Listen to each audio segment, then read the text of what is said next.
Welcome back to Create Wealth Through Franchising Podcast and Kim Daly TV. In my studio today, Nick Heye from Alexandria, Virginia of Rolling Suds. Nick, welcome to the studio of Kim Daly TV. Hey, thanks for having me. He is a seasoned professional at podcasts, so he is going to wow us with his story of changing his life, doing whatever he was doing when he answered the call to franchising. So Nick, let's start all the way at the beginning. What was going on in your life when you decided, I need to do something different and I think I want to explore a franchise? I was running basically a distribution channel for a national brand. Worked a little bit like franchising. I had my own little territory and they kind of sent me on my way. Eventually, I got a little too big for the national brand and got bought out and started to look around at what I wanted to do. Thought about buying a business for a while. Decided I didn't love the risk profile of that. Started searching around with brokers for a franchise to get into. I love it. So prior to working with a consultant and investing in Rolling Suds, did you have any misgivings about franchising, or was franchising just sort of like this thing that was out there? You just never really gave any thought to it? I'm not the most creative human in the world. Like, I don't have a lot of preferences as a human. I like to say that all the time. So in terms of like coming up with a brand and doing that whole thing, I don't have a lot of interest in doing that. So the concept of being with a group and having a brand already established and that kind of thing was very entertaining to me. I didn't have any misgivings. In fact, I was very interested in, at the time, I was an Orange Theory fanatic, but I wanted to kind of get into fitness type stuff. Kind of realized you had to nail the brand the first try or you were getting nothing. Kind of searched around for 4 or 5 months and wound up where I wound up. But a guy that builds too big of a business and gets cut out, he kind of belongs in a business like Rolling Suds where you can build whatever size future you want, right? And make it your own. And there is no ceiling there compared to like an Orange Theory where there will be a ceiling, right? So like if I was your consultant and you came to me and you had like massive growth goals and you had proven success in your past and are you a business developer guy? Are you a sales guy? Yeah. Yeah. So, like, I would be like, Nick, you're wasting yourself in an Orange Theory. Like, for those of you who are listening, let me just clarify that. So, what I mean by that is there's different investments for different investors. And some investments, like a Rolling Sud, a power washing franchise, where you can go out and you can charge the market. So you can drive as hard as you want into a market to create whatever size financial future you want. Well, that does not happen when you settle into 4 walls or a brick and mortar location. When you think franchising and you confine yourself to only brick and mortar, you're confining or tapping out kind of financially. So the name of the game is always going to be how many can you build? Because you have to be able to scale versus in what he decided to do. It's more unlimited because there's things to power wash everywhere. No matter, you could double down and buy 2 territories and double your population, but you're still never going to cap that whole market. So sorry for the coaching moment, but yeah. Oh, no, it's all good. I agree with that. I think it really depends on your risk profile. At the end of the day, any business you're in a sales position, whether you like it or not. More often than not, I think people assume that they'll just hire somebody to do something for them. That does not exist. Someone's lying to you. Like, for example, Rolling Suds has a lot of amazing franchisees, but we also have people that I don't think quite understood what they were necessarily getting into. And I think that's true for every franchise that exists and every business that exists. I think that you just have to be very careful and understand and validate and go through it. But Rolling Suds is a marketing and sales company. It is. That's what this job is. I'm a B2B account manager to a certain extent. And that happens to be what I was doing prior. If you're bad at that skill set, can you learn it? Sure. But is this going to be a hell of a lot harder of a run? Yeah. And Rolling Suds, for example, has a hard climb. You have to get past this kind of window. And then once you do that, it all starts to get a little easier. But I think that's true of most franchises. And I think that's what you have to explore is what does that really look like? Because not everyone's buying into Crumble Cookie and making 200 grand and walking away every year. So how long have you been a franchisee, Nick? Oh boy, I was the 4th franchisee in the system. So I guess June of 23, except for the company and the brand were not exactly the same thing as they are now. So I like to tell people about 2 years. Tell us a little bit about the growth journey that you've gone through, things you've learned. You said that this is a little bit of like it's kind of hard to get the engine going, to get out of the gate. Let's qualify that a little bit. Rolling suds in general, and in this business in general, we are trying to capture a part of the market that requires a lot of networking and a decent amount of fulfillment. And what that really just means is you have a lot of expenses because the equipment to do that is high. And so you basically have to get your sales to a point where you start to break even. And until you do that, you're basically on a startup runway. Just like any other business that you've seen, you're burning cash until you get to break even. And then, for example, myself, I get a lot of inbound leads now or stuff from last year that I sent out. And that base takes a long time to build. And if you're in parts of the country that don't necessarily get super green, you have to find a niche. So for example, I was with somebody who's in South Texas, another franchisee, trying to help them out, and they're struggling. And he came up with a soap that is environmentally friendly and can clean docks. He was not marketing that. And I'm like, well, no one else knows how to do that, man. So maybe we go after that. But you have to find something that makes you a little special and then build that out. And that's kind of business in general. It's called moat. But in terms of our franchise, we have like a lot of stuff going for us, a national accounts program and things like that. But the climb to get to a break even and then start to cash flow positive is tough. I think it's tough in most of these businesses, especially once you actually start to talk to people. You hear a lot of different stories. You hear survivorship bias. If it were easy, everybody would do it. It's not impossible. It's just coming in without rose-colored glasses on. I think a lot of times, to your point about people buy franchises and they don't think they have to sell anything, I think what happens is when we're full of hope and we have the dream, we hear what we want to hear. Right. And then you get in and then reality sort of slams you in the face. And then you're forced to hear the parts that when you were exploring and dreaming and hoping you weren't willing to hear. And so it's not like you're being oversold. I think that's just human nature. And so when you work with a good experienced consultant, I'm going to, not just align the right opportunity to the skills that you have, but I'm going to help you take off those rose-colored glasses, really being able to hear and to think, is this who I want to be and how I want to show up every day? You're correct. Like you do need, especially if you haven't built a business before, I do think you should be with some type of consultant and take personality tests and kind of figure out what your strengths are. And since you talk to the franchisor and like their business development departments, you can kind of get a good idea of what the most successful people have been in. But I would say that you should talk to the struggling people. I want you to hear what their mindset is. And I want you to hear like where they're driving down Okay, there. let's talk about that. So what do you think someone who, because this is what I think happens. Like, this is awesome. So I was 8 years average performing in my business as a franchise consultant. And then 1 year later, back in 2011, I grew my business by 350% in one 12-month period. When I coach on validation, I tell my candidates, do you want to meet me when I was average for 8 years? Or do you want to meet me last 13 years where I'm making and breaking my own historic records, right? Because I had a truth for 8 years, but I have a very different truth now. I'm the same me. My process has never changed. The economy went up and down, did all kinds of crazy things, and especially in the 13 years that I've been top performing, and I've never slid back, even during COVID or anything. So prior to knowing what I know now, which really was a mindset shift, I would have blamed the economy. Oh, it's summer.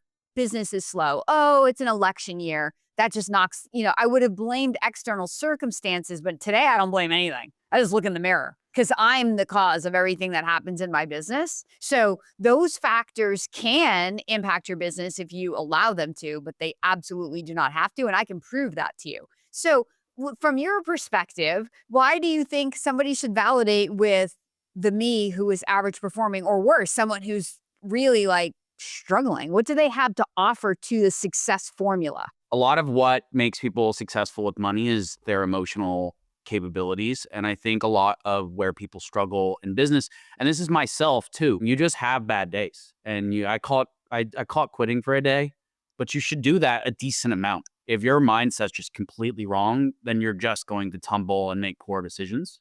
And the ability to recognize that in yourself and see it in others is half the reason that you'll get where you you actually want to go. Being able to self-regulate your emotions, but understand that like this is temporary and that these problems are temporary and you're just hitting a bad time and you just keep pushing forward is really important. And then seeing the people that are failing and hearing the emotion in their voice and what's wrong and what they're doing to try to fix it, or are they trying to blame stuff?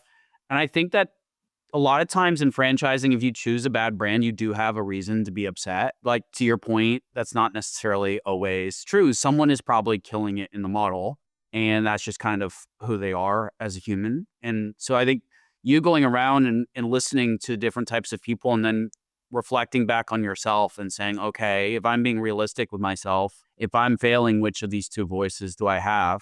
And then you can kind of make a choice on where you think you would end up if you were struggling. Because the reality is the startup point, you will struggle at some point. You are going to get your butt kicked. There's going to be a fire, there's going to be a crash, there's going to be something stupid, your main employee quits, whatever it might be. But you will fail to a certain extent, and you just have to get back up and try again. And that's business. Oh my God, that was so good. Like, I was just like, keep talking, keep talking. I love it when I meet people who, like, you're so on target. Everything this man just said is so on point. Emotional regulation, knowing yourself, awareness. So, with what you just said, Nick, I would agree. If you're validating with a struggling owner to understand emotionally where they're at and become self aware, cool. But what mostly happens is when people are standing at the edge of changing their life, and maybe this will resonate with you. Go back to the days, weeks before you signed your franchise agreement, right? Now you've been a distributor before, so you've sort of been out on the bleeding edge already. Most people haven't, right? They receive a paycheck every 2 weeks. That's their identity. And so this is the jagged edge for them, right? So while they are calling in the growth and the change, they're absolutely scared out of their minds. Every single one of them. I've done this for 23 years. I don't care if your net worth is 250,000 or 5 million. Every single one of you on the bleeding edge is afraid. We're all afraid because we're built for survival. Humans did not survive for millions of years because we're comfortable in the unknown.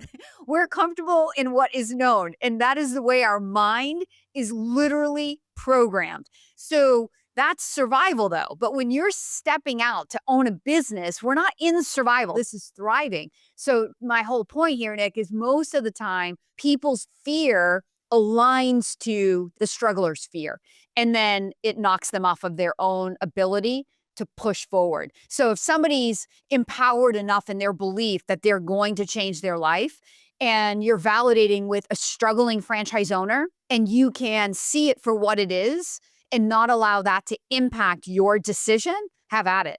But the vast majority of people, that struggler will take you down every single time. And if you're listening to this, just laugh at yourself. No judgment over here by Kim Daly, right? We love testimonials. Why? Why do we read the reviews on Amazon before we buy a new product, right? Because if one person says something bad, then we're not doing it. You think it's going to be different when you're investing your life savings and stepping out into the unknown to go do this risky thing called business ownership? I agree with you. I think you have to really kind of understand what you're getting into and then hearing from it, especially if you haven't owned anything before or done anything commission based before.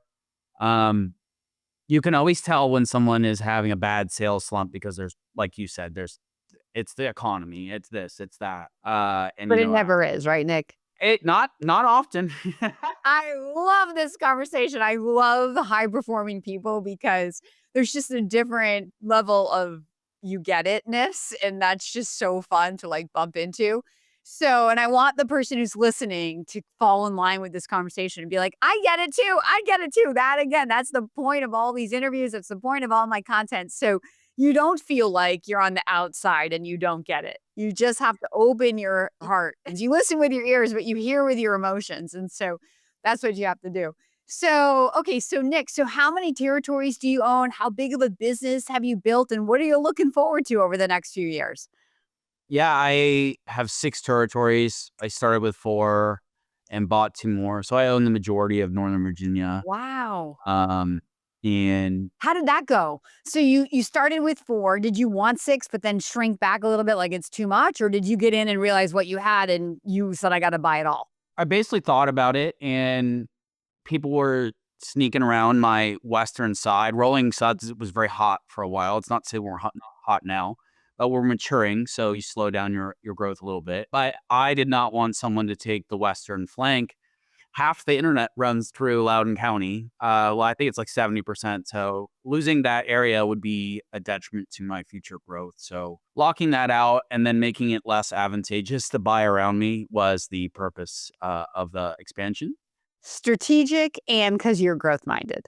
Right. And if you're going to do it, you might as well just do it. I don't really do stuff halfway. And I think I'm going to do about 1.1 this year. We're running at like 27% net or so. We'll see where we end up. But the business has changed for me. The first year was a hell of a struggle. Last year went okay. At this time last year, I was about as burnt out as possible.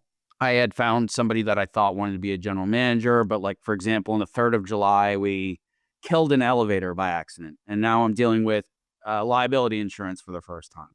And all the normal problems that you get with a business that I'm trying to tell people, like, listen, this goes great and also goes bad all the time. And if you want to build this, you're probably not paying yourself for a while or very little. I skim off like $4,000 a month every once in a while. But you're learning a whole new set of skills, accounts receivable, how to get that, how to go through all these individual systems. And you're just getting your butt kicked on a daily basis until it starts to get easier. And this year has been one of those years where you're like, all right, this is getting easier. I think last July I did about 80 grand, 88,000. We did 122 or 3 this July. And starting in August, it's the 5th currently. And I already have last year's number booked without selling any residential work yet, and have more opportunities coming in, contracts coming in. And it's just word of mouth. I found a couple of niche products that I use and people love them, that are real differentiators in the market. I'm also so outgoing and so salesy. So I will legitimately tell people, they're like, why is it cheap? I'm like, because it's I want to be friends price. It doesn't stay that cheap forever. It's to prove my point. You don't know me and I don't know you. Let's see what we can do together. I'll show you what we can do. And then past that, we'll see where we go. And I do that a lot. And so I think where we're going with this is I think I can get it to $4 or $5 million over time. I have major competitors. I'm in Northern Virginia. Everybody has money here. So, navigating that area, making new relationships, and kind of just continuing to push forward. And you go 2 steps forward and 1 step back all the time. Sometimes you go 2 back and 1 forward. So, you're just trying to regulate and make sure that you're doing the best that you can and being fair with yourself. It took 18 months, 20 months to really start to turn a significant profit. And I think that's kind of what we're going to see across the board at Rolling Suds. And I think, believe it or not, regardless of what the internet tells you, that's realistic. Unfortunately, it does take time to get cash flow positive and continue that climb. It's not something that just happens. And no one's giving this to you either, by the way. Franchising is a business in a box, but you still have to make all the rules in the box. And you have to make sure the box runs well. You have a brand and ideas and they can help you, but chances are you're in a new market for them and they've got to figure it out too. So it takes a lot. If you're the type of person who thinks that they can probably figure out almost anything, this is definitely for you. So you feel like you can build this to 4 or 5 million. Are you looking for an exit strategy at some point? I mean, you're a young guy, so are you looking to add on another business? What's your long-term vision, Nick? I want to be the richest person no one knows. I love that. The millionaire, the multi-gazillionaire next door. It depends. It depends on the market, depends on the world, where we're at. Ideally, I'd like to keep it and get it cash flow and really nice and have a nice team. I'm good for 5 to 7 years, and then I'm probably going to get bored and I'll want to build something else. I want to get into QSR a little bit. Just because everyone says it's impossible, I want to try. Ooh, I love that spirit. But I don't want to do it until I have a nice, cash cushion. It's like every guy's dream is to open a bar. Yeah, that sounds great until you burn $1 million in 6 months. So I'd like to, get myself into a nice financial position and then take on additional risk and see where we go with that. But yeah, no, I'd like to own a little portfolio of stuff. I think most people would, but the thing that makes most people successful is doing the same dumb thing over and over and over and over and over again and just making it bigger. So who's to say? Maybe I keep hanging out with Rolling Suds and buy out other franchisees and, kind of make a little empire for myself, or we move into something different. I'm not quite sure. But I do know that I can't do the same thing forever. You've always paved your own way, just like Kim Daly. I totally recognize that in you. And for anybody who's out there, it is business in a box, like Nick said, but you do have to show up and unpack the box and do the work and fail forward, like he said, every single day, and emotionally regulate yourself, not to be stuck in what isn't working, but to keep dreaming and to keep figuring out how to solve that problem in a new way. That's just business ownership and that's life. And does it happen overnight? It can. Does it for most people? No, it takes a little bit of time because it takes time to grow into the owner who professionally and personally has grown enough and figured out how to deliver enough service that then renders you that financial result, right? That's the missing piece that people forget, right? They look at the item 7 of the FDD and they think, I'm going to put this money in and I'm going to make this earnings claim. And I say, no, you're not, right? You're going to make the earnings claim when you grow personally and professionally and figure out how to serve enough customers in a way that they then want to pay you. And that's when you're making $1 million or $5 million or $10 million. So it's not this magic formula because you invested in a franchise. You are the magic formula.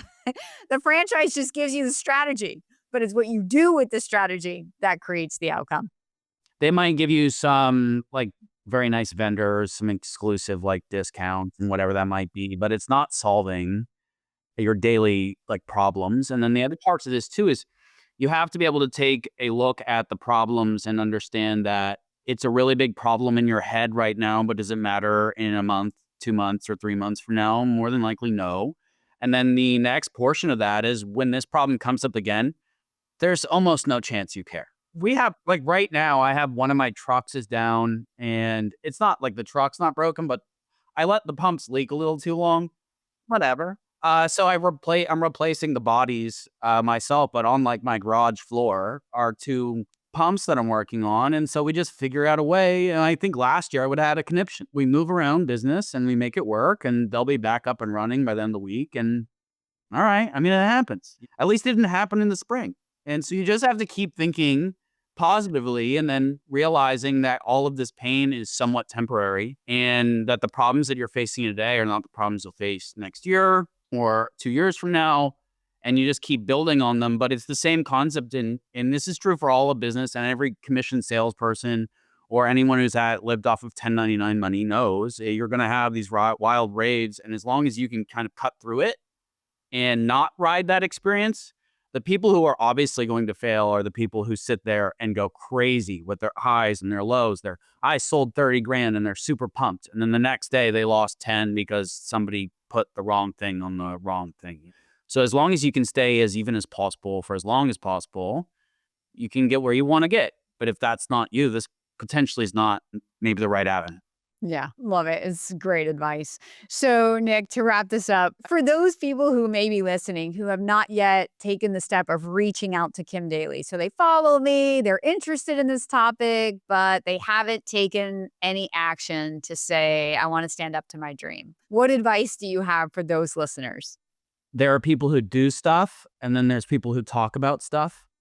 And you can sit there and say, oh, well, somebody's done that idea or whatever. No, they haven't. People who do stuff, do stuff. People who think about it, and they read 7 books. And then potentially when it's too late, they try to jump in because there's proven success already. And I think somebody who is a very good broker has the ability to kind of see within somebody and be like, all right, they would be a good fit for this because of these qualities. And that's why I spoke to like maybe a personality test or something like that. But doers do stuff. And doing stuff is the hardest thing in the world, whether you like it or not. And there's no time.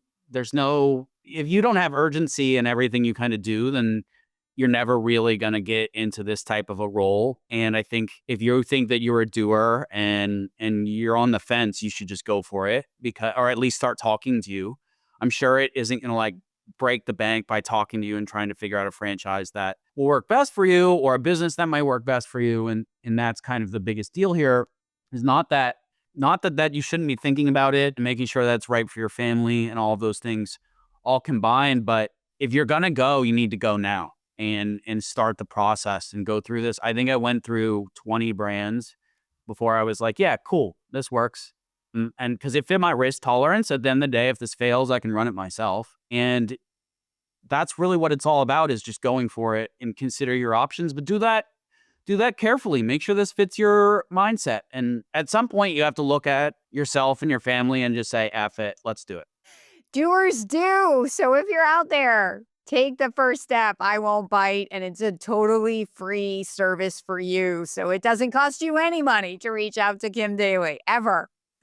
So with that, let's end this amazing interview. Nick, thank you so much for sharing just your humanness, your experiences, you are so inspiring. Thank you for being our special guest here today. Sure, it was a pleasure. Thank you for having me. Thank you, and best of luck to you as you build out that multi-million-dollar dream. And for those who are inspired again, please don't forget that my name is Kim Daly and I want to be your daily coach. So follow that link in the description right now so we can start building your dream.